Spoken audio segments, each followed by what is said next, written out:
Right now, Robbinsdale area schools are trying to figure out a way out of a multi-million-dollar shortfall for the next fiscal year, a shortfall apparently caused by a massive mathematical error. The news from the district came just a few hours ago. Ian Russell's in the newsroom now with a look at the numbers and what the district says will be their path forward.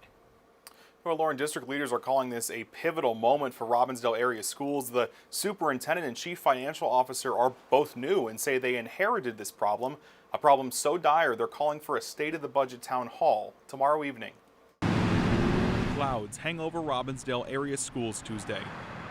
Heavy decisions are on their way as the district announces major shortfalls in their budget. Our financial situation is not as positive as we had planned. Superintendent Terry Stallo says part of the shortfall comes from not cutting enough. They were set to cut $17.4 million. Instead, cutting much less. The amount that we are actualizing out of that reduction is actually $3.4 million. And that's the problem. The district isn't cutting enough.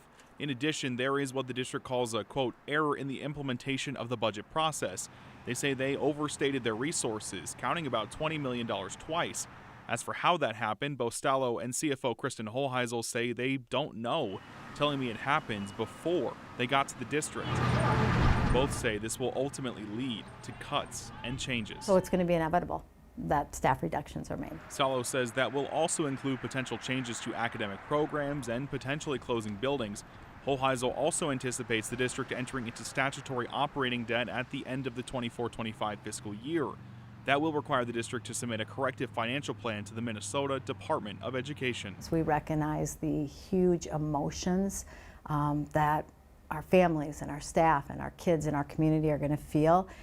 And we have a deep commitment to make things better for our students and our families and our staff and community at Robbinsdale area schools.